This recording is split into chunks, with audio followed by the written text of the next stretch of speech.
It was night, and while the stars were shining high in the sky, Hugo mentioned that he had good news to tell Vicky.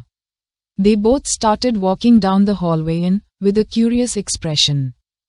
Our boy wondered what this good news could be.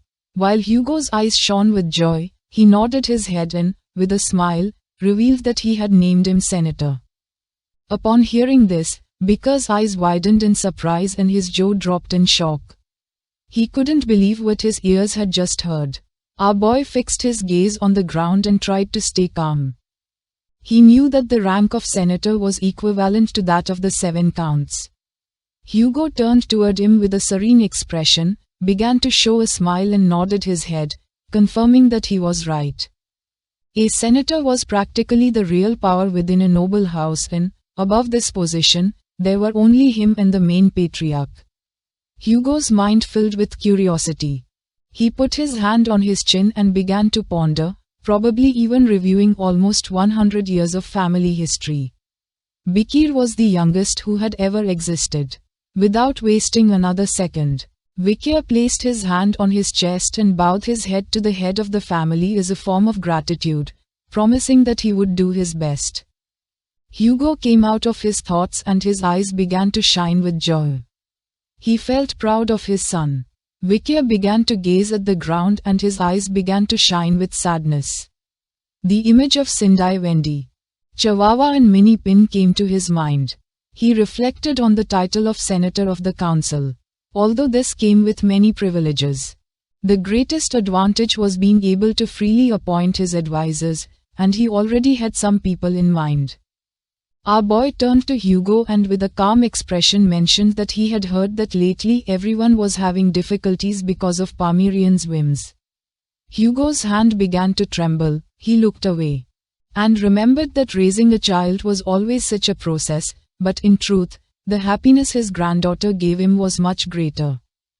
Because attention focused on Hugo and his mind filled with surprise and confusion. He did not expect this. Hugo began to look at the ground and could not help but feel a mix of emotions. One day while his granddaughter was reading a book in the middle of the night, he approached her and with a kind smile asked if she wanted Grandpa to play with her. But Parmerian coldly refused, responding that she had to read a book and that he could play alone. Hugo's eyes were filled with sadness. He revealed that lately the demand for him to play with her had decreased. His concern grew as he saw how she locked herself alone in her corner to read books. Hugo grabbed his hair braid and began to observe the ribbon he was wearing with an expression full of sadness. Confessing that she had made it for him quite some time ago, and he hadn't untied it, just in case he still received some attention. Hugo knew that if Parmerian hadn't known Bikir was coming, she wouldn't have left her room. Bikir's eyes widened in confusion and surprise, realizing that the situation was serious. With a serene expression, Bikir thought that his father must be very worried. Hugo put his hand on his nose, closed his eyes and let out a sigh. He only hoped that Parmerian hadn't already reached adolescence. Just then, screams began to be heard from Parmerian's room. Bikir and Hugo went on alert, not knowing what was happening. With eyes shining with concern, Hugo opened the door to her room. Worried about her, our boy did not lower his guard, knowing that this was not good. Inside the room was Parmerian. A smile began to spread across her face. In reality, she was not in danger. She was sitting on the floor and reading one of her favorite books with a smile. She liked reading so much that there was a mountain of books on the floor. Upon hearing Hugo's voice, with a curious gaze, Parmerian turned around, not knowing what was going on. Hugo felt relieved and, with a smile, informed Parmerian that her grandfather had arrived and asked her what she had found to be so excited. Bikir began to watch her with a joyful expression.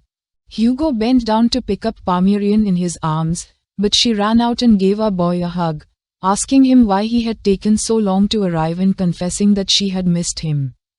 With a smile, Vikir began to caress her head and admitted having arrived late, realizing that she had been waiting for him. With a confident smile, she said that she was always waiting for Bikir. Hugo's eyes widened with sadness upon noticing that his granddaughter no longer paid attention to him. With eyes shining with joy, she revealed that finally she had what she wanted.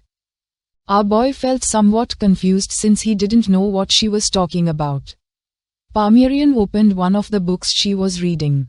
In it there was a photograph of a tree. She revealed that she wanted it because attention was fixed on the tree.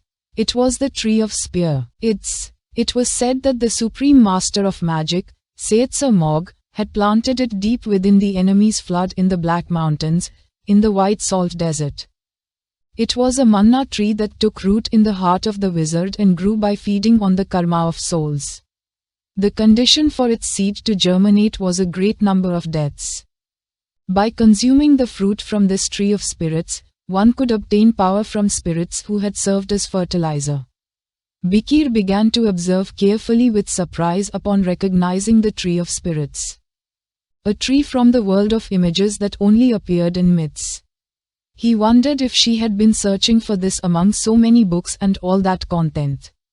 While showing him the book, Parmerian began to show a tender expression, saying that she wanted to have the tree. Our boy knew it wasn't just an obsession drawing her to this artifact. She had a brilliant talent for black magic. So it was clear she felt drawn to it by destiny.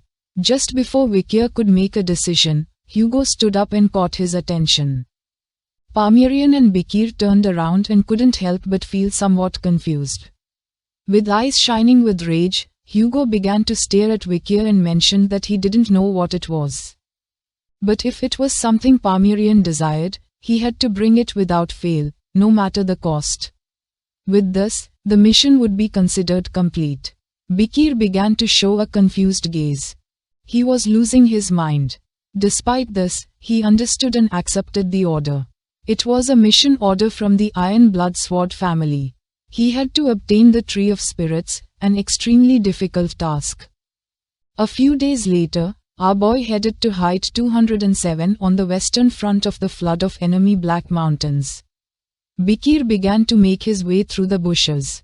He started to think, remembering that, according to the content of the book, the place where the Tree of Spirits was located was limited, because in the flood of the enemy Black Mountains there only existed a desert of white salt. However, he seriously doubted its existence. Before returning, information about the Tree of Spirits was practically non-existent, and it was considered just a tree of legends. Planted by a mythological figure in an unknown era. Vikia extended his hand and his attention focused on the Beelzebub sword. After all, with the sword it had been the same case. So it was perfectly possible that the tree existed. Bikir let out a sigh. In our boy's clothes was Madame's offspring. She was furious. He felt somewhat confused and got angry, wondering how long this little damn thing planned to keep acting like this. Our boy reminded her again that, during the last exam, her unexpected actions had put those around her in danger.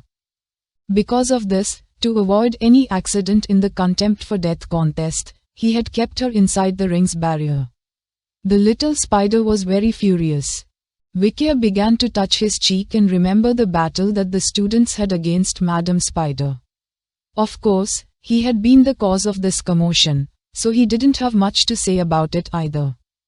Not long after, Vikia arrived at Malatar, the salt desert. Bikir began to observe carefully and saw several decomposing animal corpses. Bikir crouched down and when he touched the salt, his hand immediately weakened. It was as if all the water that was inside his body had been absorbed by the salt, without wasting more time. He pulled his hand away and his eyes began to shine with surprise, because as expected, the moisture in his body was being lost at great speed. Bikir stood up and sank into his thoughts, remembering the history of this place. A long time the Malatar desert had formed when the tears of an evil god dried up.